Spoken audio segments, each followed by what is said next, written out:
শহরের ছেলের সাথে গায়ের মেয়ের বিয়ে হলো। সুখের আশায় সে শহরে পা রাখল, কিন্তু কে জানতো এই সুখের পিছনেই লুকিয়ে আছে এক ভয়ঙ্কর ষড়যন্ত্র। আশেপাশের পুরুষদের কুদৃষ্টি পড়ল তার রূপের ওপর। তাকে ভোগ করার নোংরা খেলা শুরু হলো। অসহায় মেয়েটির স্বামী তাকে ঠেলে দিল অন্ধকারের দিকে, পরপুরুষের সাথে রাত কাটাতে বাধ্য করল। এমন পরিস্থিতিতে কিভাবে লড়াই করবে সে? নিজের ইজ্জত বাঁচাতে পারবে কি, নাকি ভেঙে পড়বে ওই অমানসিক নির্যাতনের কাছে? তার জীবনের শেষ পরিণতি কি হবে? ভিডিওতে লুকিয়ে আছে সব প্রশ্নের উত্তর। দেখতে থাকুন। গল্পের পর্দা উঠল সুরমা নামের এক সুন্দরী মেয়ের বিয়ের বাড়ি দিয়ে। খুশির আমেজে মেতে উঠেছে সারা বাড়ি। ঢাক ঢোল, গান বাজনা, আত্মীয় স্বজনের আনাগোনায় সরগম পুরো পরিবেশ। শহর থেকে সুরমার বিয়ের অনুষ্ঠানে যোগ দিতে আসে তার কয়েকজন বন্ধুবান্ধবী। এদের মধ্যে একটি ছেলে ছিল যার নাম হার্স। হার্স একজন চঞ্চল প্রকৃতির ছেলে। কিছুক্ষণ পরেই সে একটা সিগারেট ধরানোর জন্য ছাদে উঠে গেল। ছাদের পাশেই আরেকটা বাড়ির ছাদ। হঠাৎ তার নজরে পড়ল সেই ছাদে একটা মেয়ে দাঁড়িয়ে আছে। মেয়েটাকে দেখেই হার্স যেন মুগ্ধ হয়ে গেল। প্রথম নজরেই সে মেয়েটির প্রেমে পড়ে গেল। মেয়েটির রূপ হার্সের মনে এমনভাবে গেঁথে গেল যে আর ক্ষণিকের জন্য অপেক্ষা করতে পারল না। ঝটপট নিচে নেমে সুষমাকে টেনে নিয়ে গেল সেই মেয়েটির বাড়িতে। সুষমা অবাক হলেও বন্ধুর এমন আচরণের কারণ বুঝতে পারল না। হার্স যে মেয়েটির প্রেমে পড়েছে তার নাম সুন্দরী। পরদিন হার্স সুষমার বাবাকে সাথে নিয়ে সুন্দরীর বাবার কাছে গেল বিয়ের প্রস্তাব দিতে। তখন সুষমার বাবা বলে, ছেলেটা মাসে 1 লক্ষ টাকা কামায় আর তার বাবা মা কেউই নেই, তাই বিয়েটা দিয়েই দিন। এরপর ধুমধাম করে তাদেরও বিয়ে হয়ে যায়। এরপর হার্স তার ওয়াইফকে নিয়ে শহরে পাড়ি দেয়। কিন্তু বাসর রাতের দিন সুন্দরী খুব ভয় পাচ্ছিল। তখন হার্স বলে, ভয় পেও না, আমি তোমার সাথে থাকবো না, আমি সোফায় ঘুমাচ্ছি। এর পরের দিন সকালে হার্স যখন অফিসে যাচ্ছিল তখন সে সুন্দরীকে কোথাও খুঁজে পাচ্ছিল না। সে আশেপাশের সব জায়গায় খোঁজাখুঁজি শুরু করে দেয়। আর ফাইনালি সে যখন বাড়ির ছাদের উপরে ওঠে তখন সে দেখতে পায় সুন্দরী এক কোনায় বসে কান্না করছে। হার্স যখন সুন্দরীকে কান্না করতে দেখে তখন সে উৎকণ্ঠিত হয়ে জিজ্ঞেস করল, কি হয়েছে সুন্দরী, কেন কাঁদছ? সুন্দরী একটু থেমে থেমে বলল, আমার এখানে ভালো লাগছে না। হার্স সুন্দরীর কথা শুনে মৃদু হাসল এবং বলল, বিয়ের পর প্রায় সব মেয়েদেরই প্রথম প্রথম এরকমই লাগে, তুমি চিন্তা করো না, সব ঠিক হয়ে যাবে। এরপর হার্স অনেক বুঝিয়ে সুঝিয়ে সুন্দরীকে নিয়ে তার বান্ধবী আনিতার বাড়িতে গেল। আনিতা হার্সের খুব ভালো বন্ধু ছিল। হার্স আনিতাকে বলল, আনি, আমি অফিস থেকে না আসা পর্যন্ত তুমি একটু আমার ওয়াইফকে খেয়াল রেখো, ওর মনটা ভালো নেই। আনিতা হেসে বলল, চিন্তা করো না হার্স, আমি আছি তো। আনিতার আন্তরিকতা এবং স্নেহের ব্যবহারের কারণে সুন্দরীর মন কিছুটা হালকা হলো। কিন্তু সন্ধ্যার দিকে আনিতার হাজব্যান্ড যখন গোসল করে নিচে নেমে এলো তখন সে সুন্দরীকে দেখে একটু অস্বস্তিকর এবং বাজে নজরে তাকালো।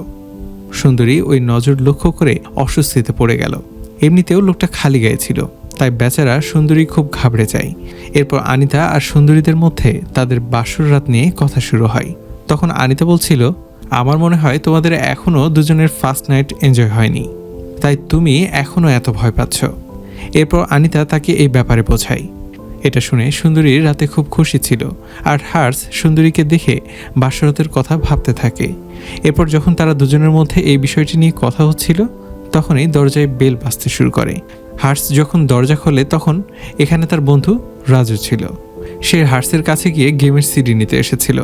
তখন রাজু সুন্দরীকে দেখে বাজে চিন্তা করতে থাকে আর হার্সকে বলে, সেদিন আমি যদি বিয়েতে যেতাম তাহলে এই সুন্দরীকে আমি বিয়ে করে ফেলতাম। রাজু যাওয়ার পর হার্স আর সুন্দরী দুজন তাদের সময় এনজয় করতে থাকে। কিছুদিন এভাবেই তাদের হ্যাপিলি দিনগুলো কাটছিল। এরপর একদিন হার্স কোম্পানি থেকে বেস্ট এমপ্লয়ি পুরস্কার পায়, তাই সে তার অফিস থেকে কিছু লোকদের বাড়িতে এনে পার্টি করার প্ল্যান করে আর সুন্দরীকে ফোন করে বলে সে যেন চিকেন জাতীয় কিছু একটা বানিয়ে রাখে। কিন্তু নতুন জায়গা হওয়ার কারণে সুন্দরী জানতো না চিকেন কোথায় বিক্রি করে। সুন্দরী যখন বাইরে বের হলো ঠিক তখনই রাজু তার সামনে এসে হাজির। রাজু একটা ঝকঝকে নতুন বাইক কিনেছে আর সে বাইকে চড়ে সুন্দরীকে একটু ঘুরতে যেতে বলল। লজ্জা পেয়ে সুন্দরী রাজুর প্রস্তাব ফিরিয়ে দিল। রাজুও নাছোড়বান্দা। সে বাইক সাইড স্ট্যান্ডে দাঁড় করিয়ে সুন্দরীর সাথে পায়ে হেঁটে চিকেন কিনতে বের হলো। তারা দুজনে গল্প করতে করতে মার্কেটে গেল, পছন্দ করে মুরগি কিনলো, আবার হেঁটে হেঁটে বাড়ি ফিরে আসলো। সন্ধ্যা গড়িয়ে রাত নামতেই হার্স তার অফিসের কলিগদের নিয়ে বাড়িতে পার্টি শুরু করে দিল। টেবিল ভরে উঠেছে নানা রকমের খাবার আর পানীয় দিয়ে। সবাই মিলে গান শুনছে, গল্প করছে আর মদ্যপান করছে। ঠিক তখনই হার্সের বস মিস্টার চৌধুরী সুন্দরীকে দেখে চোখ ফেরাতে পারছিল না। সুন্দরীর সৌন্দর্য দেখে তার চোখ দুটো চকচক করছিল। কিছুক্ষণ পর যখন হার্স মিস্টার চৌধুরীর কাছে একটা ড্রিঙ্কস নিয়ে গেল, তখন মিস্টার চৌধুরী হার্সকে কাছে টেনে ফিসফিস করে বলল, তোমার ওয়াইফ খুবই হট। মিস্টার চৌধুরীর এই নোংরা কথাটা শুনে হার্সের মেজাজ একদম নিমেষেই গরম হয়ে গেল। সে রাগান্বিত স্বরে বলে উঠল, এটা আমার ওয়াইফ, আমার জীবন সঙ্গিনী। তার ব্যাপারে এই রকম নোংরা কথা আমি আর একবারও শুনতে চাই না। দয়া করে আপনার ভাষা সংযত রাখবেন। পরের দিন সকালে হার্স যখন তার কাজের জায়গায় পৌঁছায়, তখন তাকে বরখাস্ত করার নোটিশ দেওয়া হয়। হঠাৎ চাকরি হারিয়ে হার্স ভীষণ চিন্তায় পড়ে যায়। তার মনে অসংখ্য প্রশ্নের উদয় হয়। এখন সে কিভাবে কি করবে, কিভাবে সংসার চালাবে, তার পরিবারের ভরণ পোষণের দায়িত্ব কে নেবে? পরদিন থেকেই হার্স নতুন চাকরির খোঁজে নেমে পড়ে। সে শহরের নানা প্রান্তে ছুটে বেড়ায়, অসংখ্য অফিসে আবেদন করে, কিন্তু তার যোগ্যতা থাকা সত্ত্বেও চাকরি জোটে না। দিনের পর দিন চাকরির খোঁজে ঘুরে ঘুরে হার্স শারীরিক ও মানসিকভাবে ক্লান্ত হয়ে পড়ে। তবুও সে হাল ছাড়ে না, কারণ তার পরিবারের জন্য তাকে লড়তেই হবে। অন্যদিকে সুন্দরী তার বন্ধু আনিতার সাথে দেখা করতে তার বাসায় যায়, কিন্তু দুর্ভাগ্যবশত আনিতা তখন বাসায় ছিল না। সুন্দরী যখন বাসা থেকে বের হচ্ছিল, ঠিক তখনই পেছন থেকে আনিতার স্বামী তাকে জড়িয়ে ধরে। সুন্দরী ভয়ে চিৎকার করে এবং নিজেকে ছাড়ানোর চেষ্টা করে, কিন্তু আনিতার স্বামী তাকে শক্ত করে ধরে রাখে। কিছুক্ষণ পর আনিতার স্বামী বুঝতে পারে যে সে ভুল করেছে। সে সুন্দরীকে তার স্ত্রী আনিতা ভেবে জড়িয়ে ধরেছিল। লজ্জায় এবং বিব্রত বোধে সে সুন্দরীর কাছে ক্ষমা চায়। এই ঘটনা সুন্দরীকে মানসিকভাবে বিপর্যস্ত করে তোলে। সে তাড়াতাড়ি বাড়ি ফিরে আসে এবং কান্নায় ভেঙে পড়ে। সে গোসল করতে করতে নিজেকে প্রশ্ন করে, কেন তার সাথে এমন ঘটনা ঘটল, কেন তার জীবনে এত কষ্ট। কিছুক্ষণ পর ঘরের অন্ধকার থেকে বেরিয়ে এসে হার্সকে দেখতে পেল সুন্দরী। হতাশার ছাপ স্পষ্ট তার মুখে। এক বোতল মদ নিয়ে সে নিঃশব্দে চুমুক দিচ্ছিল। ঝিম মেরে থাকা চোখ দুটো যেন জীবনের সকল আশা হারিয়ে ফেলেছে। সুন্দরীর দিকে তাকিয়েও ম্লান স্বরে বলতে লাগলো, আমি কোথাও চাকরি পাচ্ছি না, দিনের পর দিন হতাশার অন্ধকারে ডুবে যাচ্ছি। এইভাবে যদি আর কিছুদিন চলে, তাহলে আমার মনে হয় আমি আর সহ্য করতে পারবো না। আত্মহত্যা ছাড়া আর কোনো পথ খোলা থাকবে না। পরদিন সকালে হার্স আবারও চাকরির খোঁজের জন্য বেরিয়ে পড়ে। ক্লান্ত শরীর, ভরাক্রান্ত মন নিয়ে সে একটা রেস্তোরাঁয় ঢুকে বসে।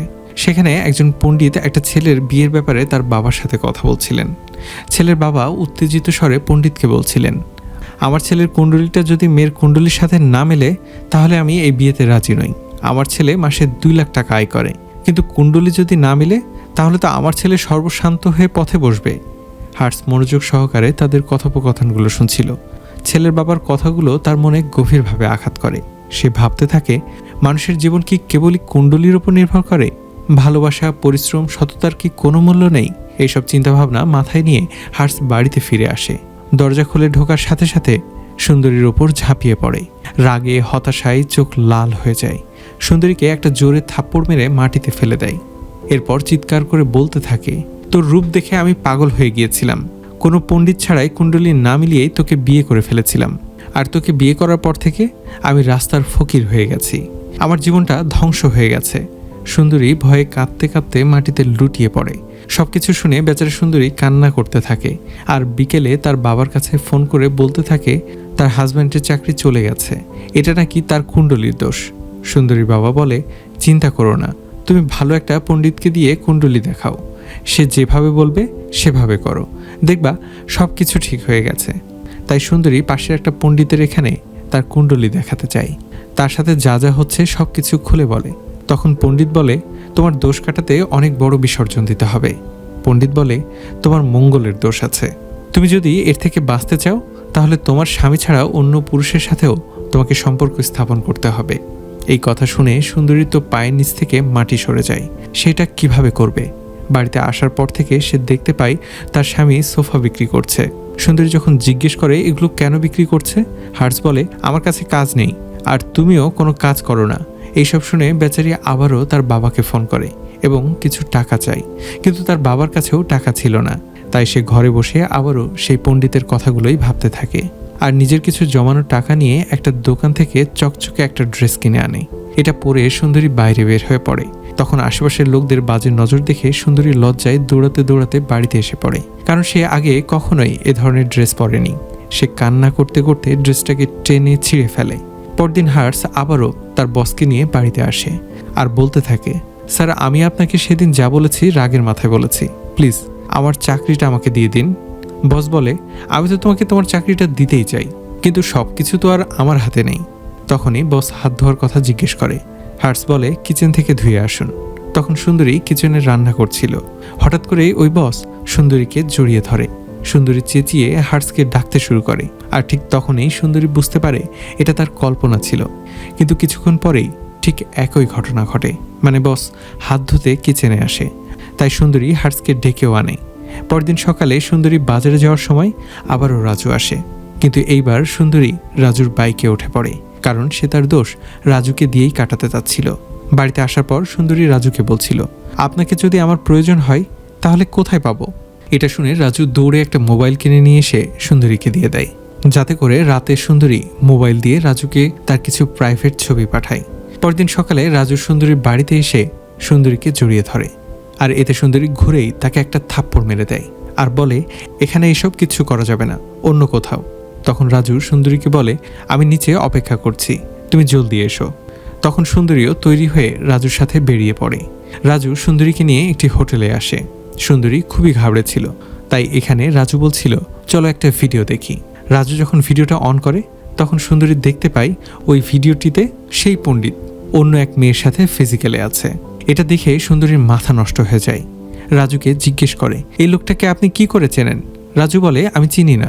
তখন সুন্দরী রাজুকে একটা থাপ্পড় দিয়ে এখান থেকে বের হয়ে পড়ে, আর সে সেই ভণ্ড পণ্ডিতের কাছে যায় আর তাকে লাঠি দিয়ে সবার সামনে পেটাতে শুরু করে, আর কান্না করতে করতে বলতে থাকে, আমরা মেয়েরা যখন কি করব কিছু বুঝতে পারি না, তখন পণ্ডিতদের কাছে পরামর্শ জানতে আসি, আর তোমরা পণ্ডিতরা মেয়েদের নষ্ট করে ছেড়ে দাও। এরপর সুন্দরী যখন হার্সের কাছে যায় ততক্ষণে হার্স ছাদ থেকে পড়ে আত্মহত্যা করে ফেলে। সুন্দরী হার্সের লাশের পাশে বসে কান্না করতে থাকে। তখন পুলিশ এসে সুন্দরীকে তার গ্রামে পাঠিয়ে দেয়, আর হার্সের বডি পোস্টমর্টমের জন্য পাঠিয়ে দেয়। এরপর সুন্দরী যখন তার বাবা মার কাছে যায় তখন তার বাবা তাকে জিজ্ঞেস করে, হার্স কিভাবে মরল? সুন্দরী বলে, সে মরতে চায়নি বাবা, আমি তাকে মেরে ফেলেছি, কারণ ওই পণ্ডিতা আমাকে সব কিছু বলে দিয়েছে যে সে এইসব কিছু আমার স্বামীর কথাতেই করেছে। এইসব সত্য জেনে যখন আমি বাড়িতে যাই তখন হঠাৎ করে হার্স আমাকে জিজ্ঞেস করে, তুমি না পণ্ডিতের কাছে গিয়েছিলে, কি বললো তোমার পণ্ডিত? সুন্দরী বলে, পণ্ডিতের কাছে গিয়েছিলাম, তুমি কি করে জানলে? হার্স ঘাবড়ে গিয়ে বলতে থাকে, মানে তোমাদের মতো গ্রামের মেয়েরা আর কি করতে পারে? কিন্তু সুন্দরী সব কিছুই বুঝে যায়। তখন হার্স সুন্দরীকে বলে, দেখো তুমি অনেক সুন্দরী, আর এটাই তোমার সমস্যা। আমার বস তোমার জন্য পাগল হয়ে গেছে, সে তোমাকে ভালোবেসে ফেলেছে। আমি জানি এটা ভুল। তখনই আমাদের একটা ফ্ল্যাশব্যাক দেখানো হয়। হার্স তার বসকে বলছিল, আপনি যদি আমার ওয়াইফকে চান তাহলে আমাকে প্রতি মাসে 2.5 লক্ষ টাকা বেতন দিতে হবে, বলুন রাজি কিনা? এখানে চিন্তা করার কোনো বিষয় নেই, কারণ আমার কাছে টাকার চেয়ে বড় অন্য কিছুই না।